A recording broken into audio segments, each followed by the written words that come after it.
कागा काको धन हरै कोयल काको देत, मीठी वाणी बोल के जग अपना कर लेत। नमस्कार दोस्तों, स्वागत है आपका एक नई सीरीज में जिसमें हम कुछ साहित्यकारों के बारे में, कुछ महान व्यक्तियों के बारे में और कैसे हम अपने एग्ज़ाम में इन कविताओं का, जिस प्रकार से आप देखते हैं एथिक्स में क्वेश्चन पूछे जाते हैं या ऐसे में क्वेश्चन पूछे जाते हैं, इनका अर्थ तो समझ सकते हैं, साथ में इन्हें अपने क्वेश्चन पेपर में कैसे यूज़ कर सकते हैं उसके बारे में हम जानेंगे। तो आपने जो पहली ये कविता देखी कबीरदास जी के बारे में, जो मध्यकाल के एक प्रमुख कवियों में से एक है, आज भी उनकी जो वाणी है कहीं ना कहीं हमारे जीवन में, हमारे एग्ज़ाम में या हम किसी भी स्टेज में हो लाइफ में सीखने को बहुत सारी चीज़ें देती है। इसी शब्द में हमें सीखने को मिलता है कि कैसे कोयल किसी को धन नहीं देती और कोया किसी से लेता नहीं है, लेकिन मीठी वाण करके सबको अपना कर लेती है कोयल और कौआ को सब भगाता है। ये सारी चीज़ें हमारे जीवन में भी चलती रहती है। अगर हम किसी से मीठा बोलेंगे तो हमारे भी रिश्ते अच्छे बनेंगे और अगर किसी से नहीं बोलेंगे तो हमारे रिश्ते थोड़े से कमज़ोर रहेंगे। ऐसा ही एक और लाइन कबीरदास जी ने बोली थी कि किसी से भी ज्ञान लेने के लिए उसकी जाति पूछने की ज़रूरत नहीं है या उसका धर्म पूछने की ज़रूरत नहीं है। हम सब जानते हैं कि कबीरदास जी की पूजा हिंदू धर्म में भी की जाती है, मुस्लिम धर्म में भी की जाती है और कबीरदास जी का जो दर्शन रहा है उस दर्शन में निर्गुण भगवान की पूजा की जाती है, जिसका कोई आकार नहीं है, कोई स्वरूप नहीं है।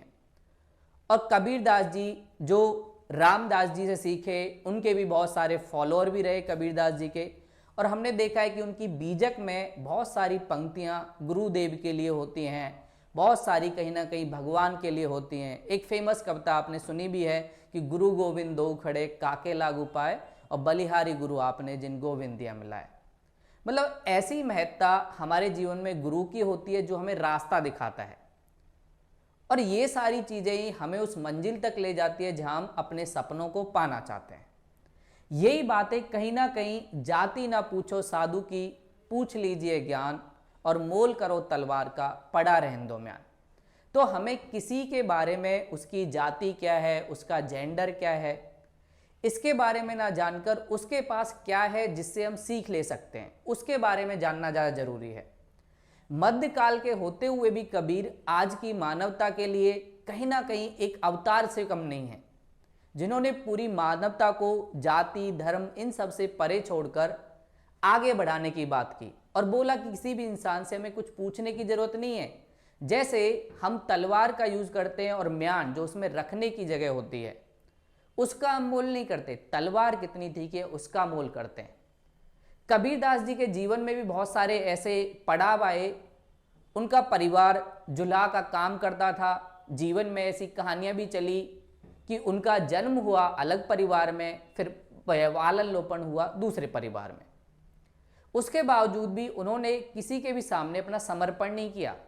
दिल्ली सल्तनत में कई बार उन्हें ऑफर आए कि आप हमारे दरबार में आ जाओ, लेकिन कबीरदास जी ने कभी भी उन ऑफर को स्वीकार नहीं किया, क्योंकि उसमें कहीं ना कहीं जो उनकी महत्ता ही थी या एक महान कवि बनने की जो चाहत थी वो कभी नहीं पूरी हो जाती। कबीर महान इसलिए हैं कि उन्होंने स्वतंत्र रूप से अपनी बातों को लिखा। ऐसी बातें हमें एक और कोट में कि हम कई बार बहुत सारे लोगों पर कई क्वेश्चन उठाते हैं जीवन में कि भाई राम जी ऐसे थे या रामलाल ऐसा था। ये सारी बातें हम कई बार उठाते हैं और कई बार उनकी बुराइयों को देखते हैं। तो कबीरदास जी भी कहते हैं कि भाई अच्छा बुरा कुछ नहीं होता, सब चीज़ अच्छी है, सब चीज़ बुरी है। आप लोगों ने ऐसे में बहुत सारे ऐसे देखे होंगे, इन कोटों के बारे में आपसे पूछ लिया जाता है कि सत्य ही एकमात्र सत्य है। ऐसे हो सकता है कि आपसे इस कोट पर भी क्वेश्चन पूछ लिया जाए और ये क्वेश्चन एथिक्स में भी कई बार आपके सामने आते हैं।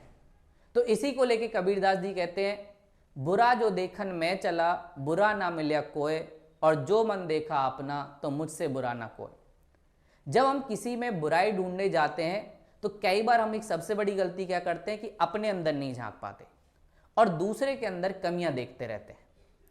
लेकिन कबीरदास जी जो उस टाइम के एक महान कवि हैं, वो इस बात को कहते हैं कि अगर हमें अच्छा बनना है, या हम गांधी जी की बात करें तो गांधी जी भी सेम ऐसी बातें कहते हैं कि हमें अगर अच्छा या महान बनना है तो कोई भी महान अपनी माँ के पेट से नहीं होता, धीरे धीरे महान बनता है। सब में कुछ कमियां होती हैं, बौद्ध मान हुए या अशोक मान हुए या कबीर जी मान हुए या आधुनिक काल में एपीजे अब्दुल कलाम मान हुए या वैश्विक स्तर पर आपने नेल्सन मंडेला का नाम सुना, ये सब मान इसलिए हुए क्योंकि इन्होंने धीरे धीरे अपनी कमियों को कम किया, अच्छाइयों को बढ़ाते गए, इसलिए ये लोग महान कहलाए। उसी बात को कबीर दास जी उस समय में कहते हैं और बहुत सरल भाषा में एक तरीके से बातें बताते हैं।